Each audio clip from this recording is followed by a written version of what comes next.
Hey, thanks for joining me. I've spent a lot of time sitting here thinking about this comic and what the hell I want to say about it. I hate this book. Not just this one, this entire storyline. These four issues. I recently reviewed Curse of Spawn #1. I found it in my piles of books and I kind of forgot about it and I went over it. And I was talking about how it was just terrible. Like, I like Dwayne Turner's art, but I remember after picking it up again and looking at it again, thinking about how I thought the writing was such pretentious, like, nonsense. A guy, this Alan McElroy, I think is his name. Let me get that right. Alan McElroy, right. Trying to write this overly wordy, like, gothic horror, just bullshit, just absolute bullshit, trying to sound smarter and more intelligent than they actually are. And I did not like it. I thought the coloring was terrible. The designs were not scary. It was just dumb, dumb, dumb. Trying to be some edgelord bullshit, scary monster horror, Tales from the Crypt, like horror movie, like the movie Seven in a way is what I kind of got from that. That kind of horrific world and the horrific things that people can do. But when it's written by some fucking twat who doesn't know what he's doing, it's just terrible. And that's just the first issue.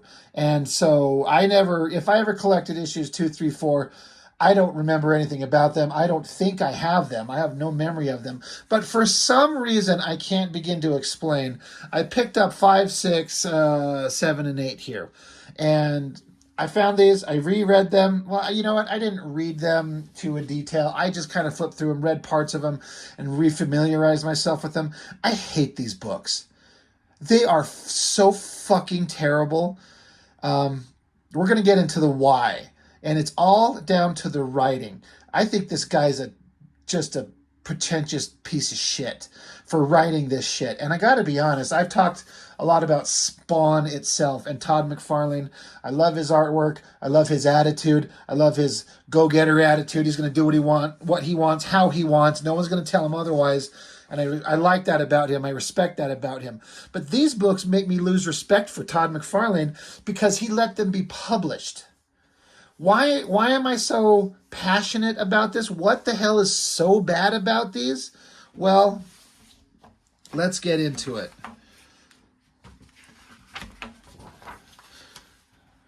Alan McElroy. Man, fuck you. Fuck you, man.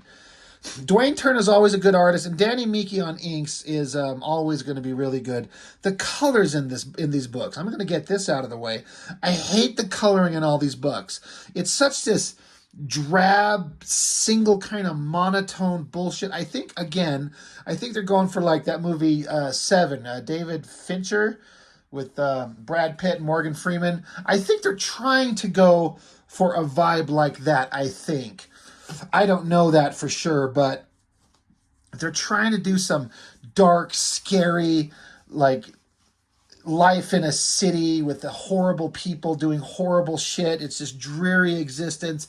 And we're going to sit here and read a comic book about it with all this text going on, trying to sound smart and witty and like they have something to say about the world. And it's just the most, God, I'm so angry at it. I hate it so much. Again, if you love these books, you love the writing, you think I'm full of shit, fine, great, whatever. Turn this video off. Get lost. Go find something else that you love. I can't stand this, but we're going to get into the why.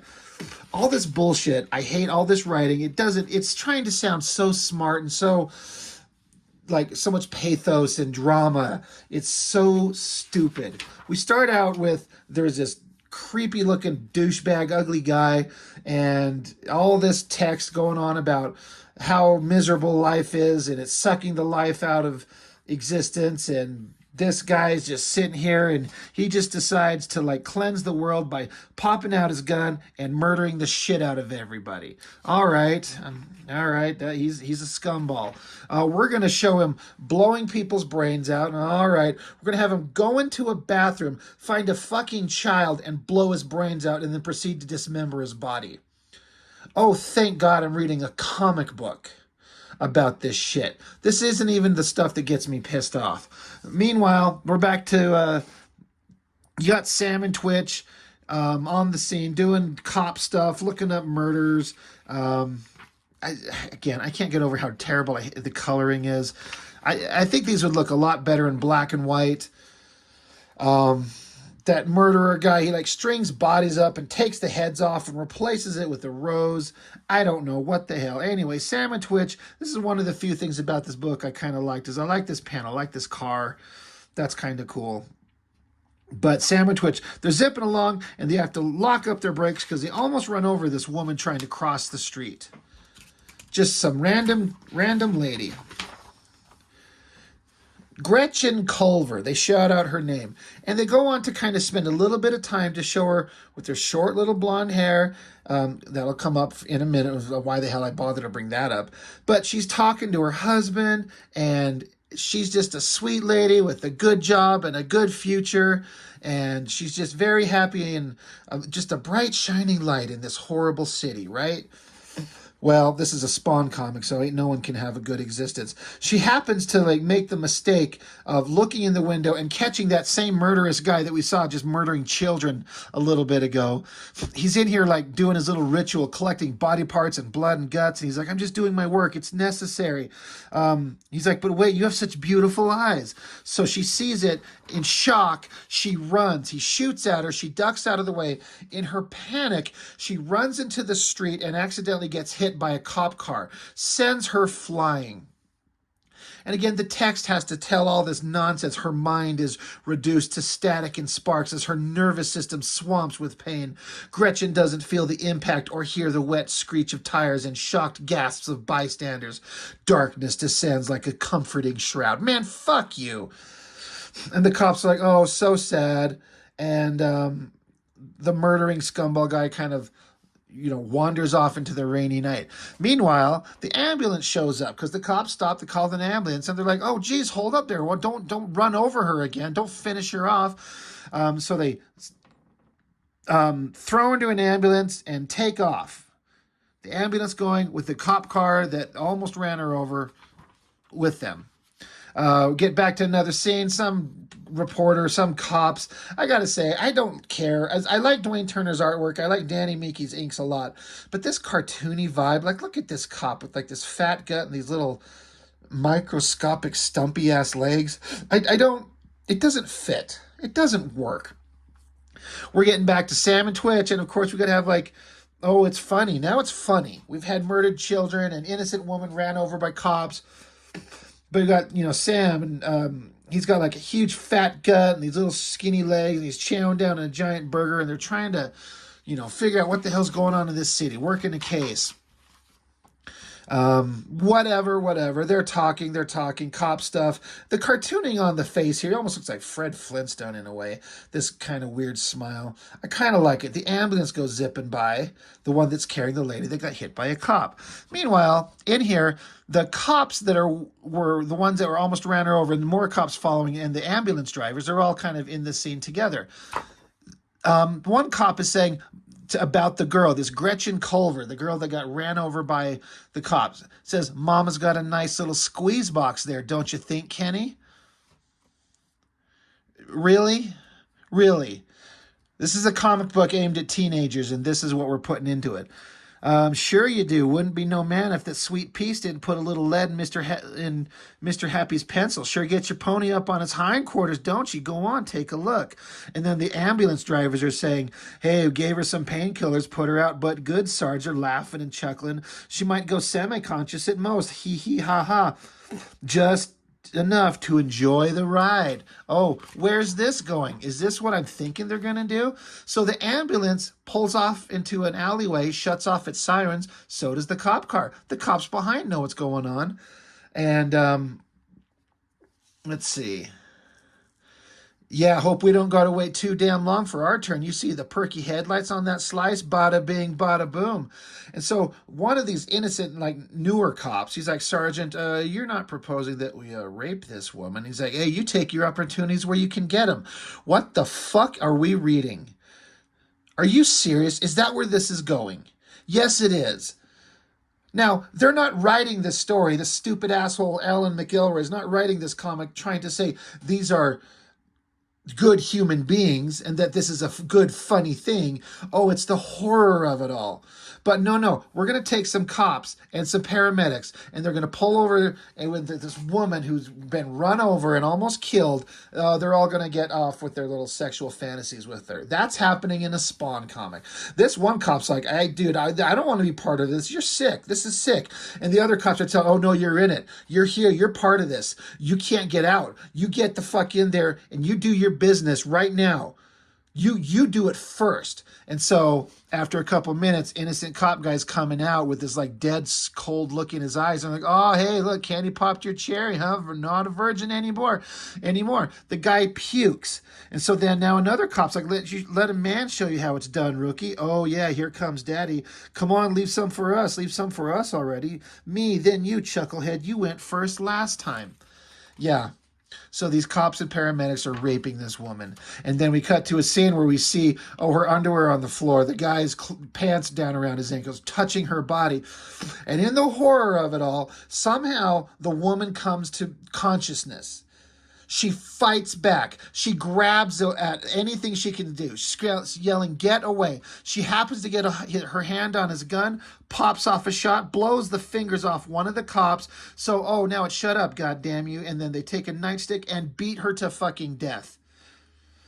Like, oh, she's dead. Oh, we killed her. What the hell do we do? Oh, whatever, man. We're okay. We're fine. We just got to get rid of the body. So now that's happened.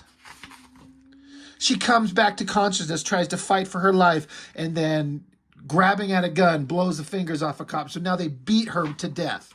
So they take the body to this fucking other mutant monster guy that's out there, and he'll dispose of the body. Like, no traces, like always.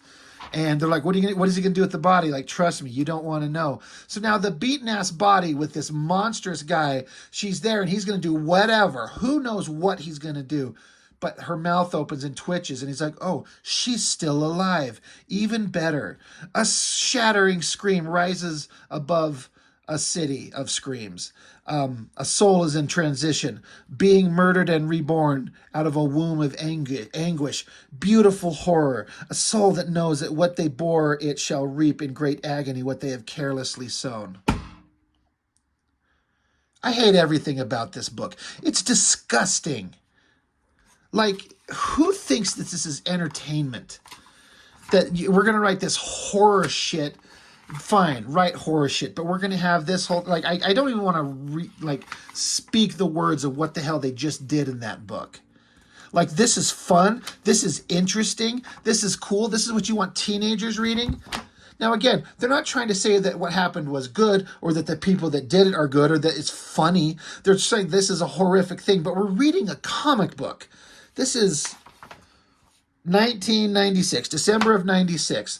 I'm like 19 years old picking this up. And I'm like, what the hell is this? For some reason, I kept picking it up. Oh, let's see what kind of horror continues in this stupid fucking book. I don't know what the fuck. There's this guy. He's doing stuff. I hate the color palette on this thing. Some of the storytelling is unclear. I don't know what's going on. I don't care. It's stupid. There's this creepy looking monstrous creature. And then now Sam and Twitch are like, they got this guy and his fiance is missing. And it's the Gretchen girl. She's missing. And he's like, I need you to help me find her. So the Sam and Twitch are going to do what they can. I did read this. I was trying to make sure I understood what was going on. So I guess in the last book, this disgusting, monstrous creature guy that they brought the body to, I guess he took her and started cutting her up and stitching her back together. Why? Why? Why is he cutting her up and stitching her back together? Now, I guess this guy is supposed to be disposing of the body, but the text is basically saying, like, he kind of wants to fuck the dead corpse. He knows he shouldn't, but he's gonna. But then something happens, something wakes up, and he's dead. Okay, fantastic. Back to more whatever horror scenes. We're supposed to be shocked and inspired. It's so stupid. This guy gets killed. I don't know what the hell's going on. Police and like the media are on site trying to figure out what's going on. There's another murder scene, a dead lady, and there's shredded ass kids and bodies strung up, and Sam and Twitch are on the scene again. Oh, it's so horrible. It's so shocking. This news reporter's trying to figure out what's going on because of all the shocking horror and so many words going on. It's so well written, Mr. Alan McElroy, and your bullshit. Another bunch of bodies sewn up. Somebody's murdering some of these scumballs in the city. Who cares? You got the same murderous guy at the beginning that like was killing the kid in the diner, along with all those other people. He's going to be, you know, doing his work to cleanse the world of whatever. Time to do what's necessary. Yeah, fucking burn these comics. Again, Sam and Twitch screaming at people trying to figure out what the hell is going on. I can't even be bothered to try and explain what the hell's going on. Basically, the cops that were involved in the murder, rapes of that innocent woman, they realize that Sam and Twitch are tracking things down and they're getting closer and closer to them. Like, we got to be careful. We got to do something. Meanwhile, we go back to the murderous scumball guy from the beginning of the first book. He goes into a movie theater. Oh, look, by the way, kids, on the movie screen in the scene in the movie theater here, look, Spawn is playing. Go see Spawn when you're done reading the comic book about the cops and paramedics raping and murdering an innocent woman. It's so awesome. Spawn is so cool. But anyway, this guy, he's going to pull out his guns and he's going to start blowing the shit out of people. He's writing down his thoughts. He gets his gun out and he's going to start killing people in the movie theater. But somehow, oh, look, who's this? It doesn't say yet, but this is the murdered, raped lady. This is her. Suddenly, she's a sexy fucking babe. We're going to show her in this basically nude outfit with this like mummy wrap that's got open parts of it so we can be sure to see her skin and her titties popping out. For some reason, she's got big, wild, poofy hair and she carries a knife and she can magically just show up. Like, it's been, what, days, weeks maybe since she disappeared? She had short hair. She's got long hair. What, did the guy stitch on somebody else's hair to her head? Now, again, it doesn't tell you that this is her, but this is her. So now we're making a vigilante superhero, and her backstory is everything that I've just been explaining. We're taking this innocent woman character's life, and we're going to turn into like a object of like sexual desire, make her look awesome because of these horrible things that happened to her. Fuck you, Alan McElroy and Todd McFarlane. Oh, and now she's going to do what's necessary. So she takes this murderous guy and like suddenly she's a badass warrior. She can chop things up. She chops him up, kills him, stitches him up to the movie screen or something. He's got his blood dripping out everywhere. And Sam and Twitch are on the scene again. Like, man, this city is fucked up, man. We should just fucking take off and nuke the site from orbit. It's the only way to be sure. Just wipe it off the face of the planet. And then there she is, sexy murder babe. She's up there.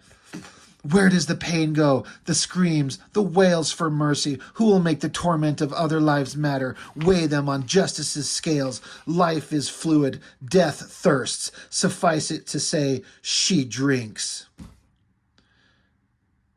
So stupid. And I'm like, I pride myself in saying that I never get offended. I don't get offended at anything. But this is as close as I've ever come. Like, we're going to have, like, sexy female character, but her backstory is what they've had to have happen to this character. And this is a Spawn comic book. It's such pretentious, retarded-ass bullshit. Go read Savage Dragon. Issue 38 is right in the middle of the best run of superhero comics you'll ever read. Oh, good Lord, let's keep going. What more bullshit could we find? Oh, you got to have a cover with the sexy girl.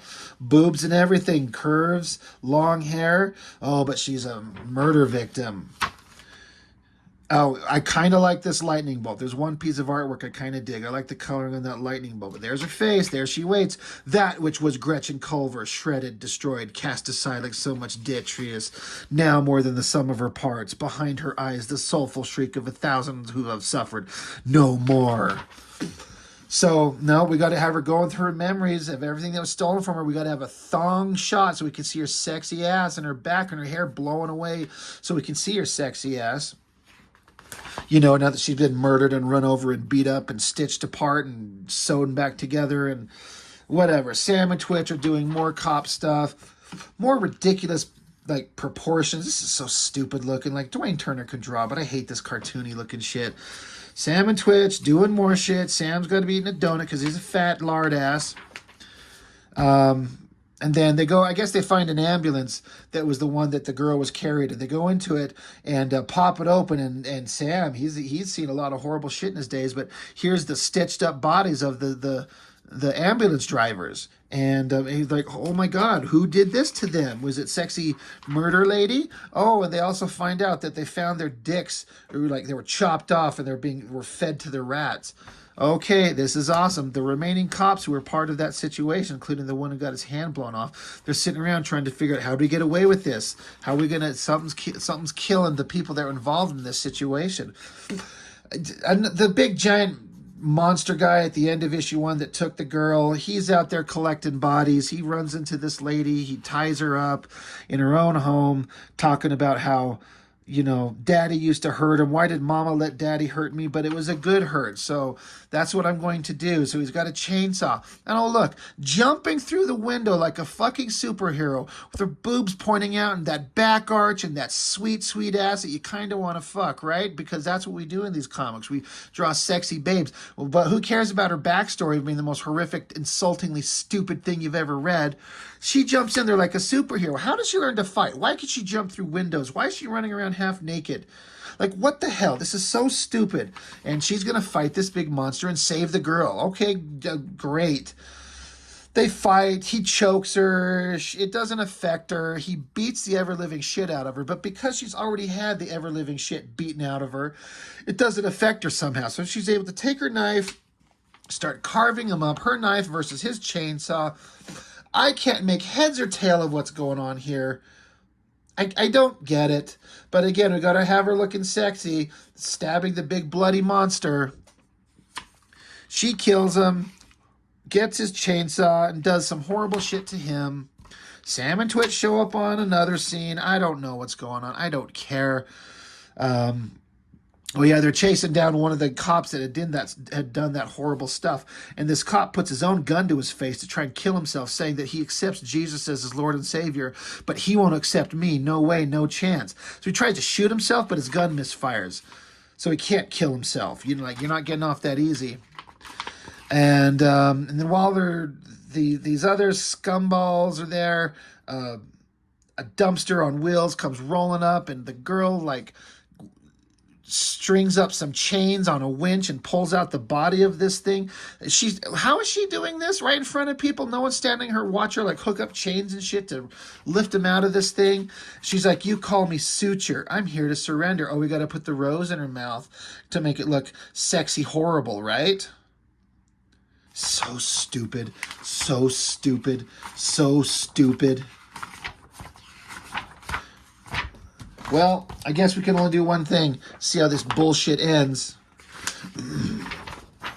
Oh, there she is in prison. We got to have her like hunkered up and pointed toes. I don't know why I put all this big text dialogue over her ass. Aren't we supposed to be looking at her ass?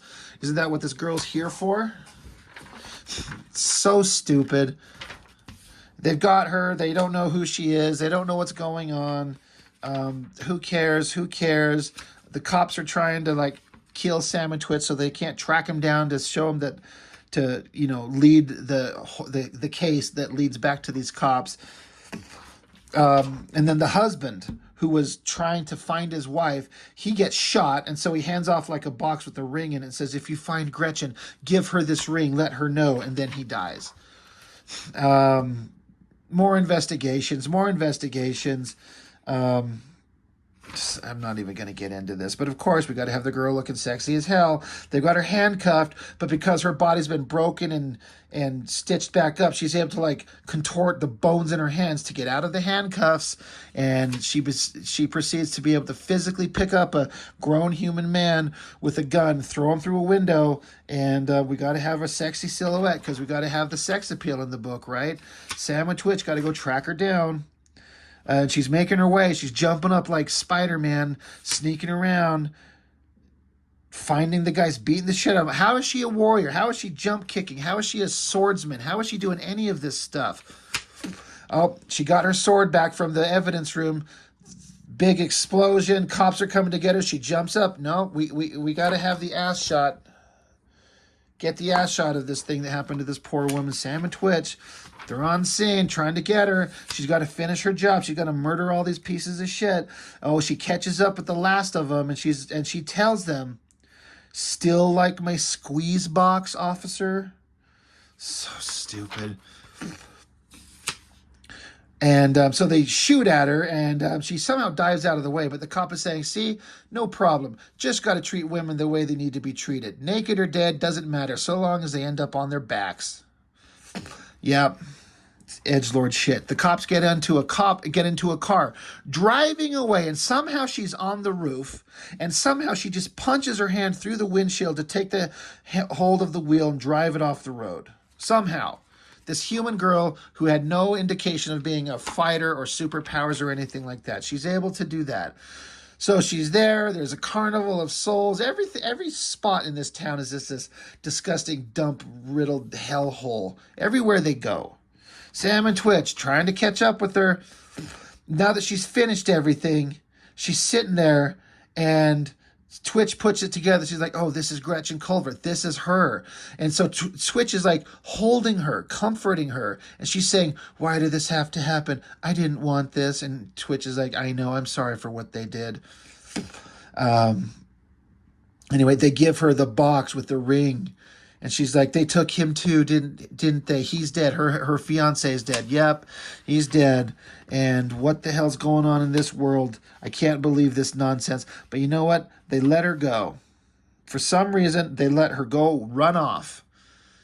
Gretchen Culver's dead. All that's left is this suture woman. And so they're sitting there. Sam's horning down burgers, of course. Case closed. Twitch looks out, and there's a building up there, and you can see the slight indication of a figure and her long ass hair, wherever that came from, standing on the roof, and then lightning bolt strikes and she's gone. And it says, the victims need someone to be their voice, someone who knows and understands their pain, because agony survives and its screams must not go unanswered. So it's like, now she's like a new vigilante roaming the streets, and her weapon is like a suture, like she'll cut you up and stitch up your body. This is so stupid, and this is the greatest part.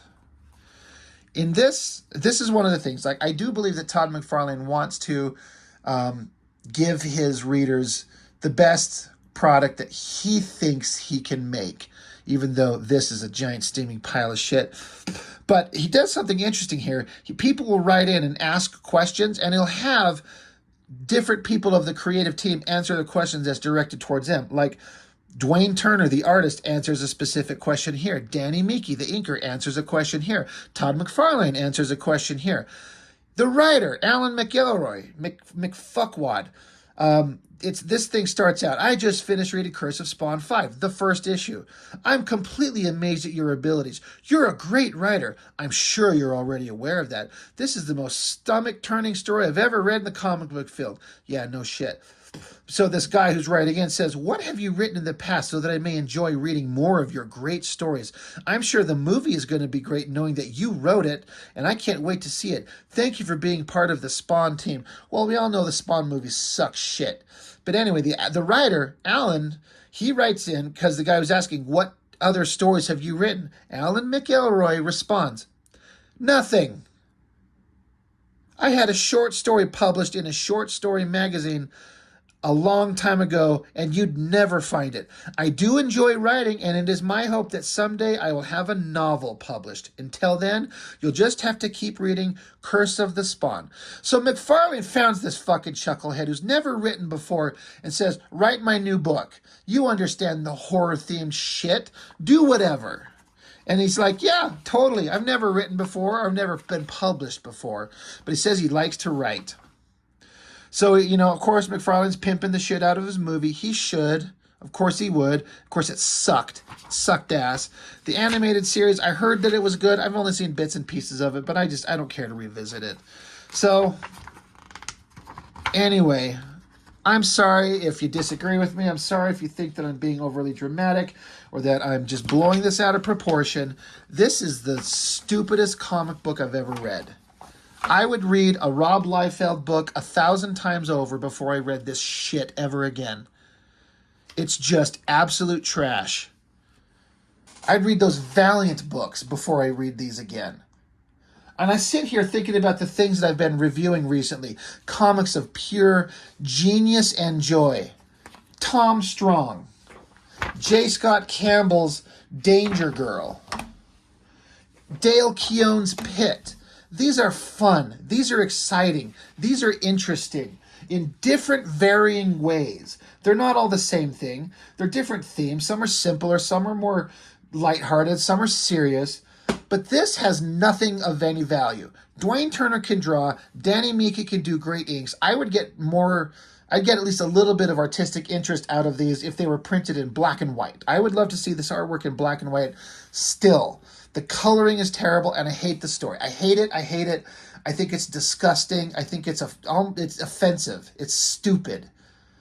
And it just bugs the shit out of me. In fact, I'm shocked at how much it bugs me. It's just there's enough horribleness in the world than to be making comics like this. I mean, I know there could be horror comics out there, but this just seemed to revel in the most, what's the most disgusting way we could come up to show innocence being destroyed? And let's make a comic book for it and sell it to teenagers. I don't know.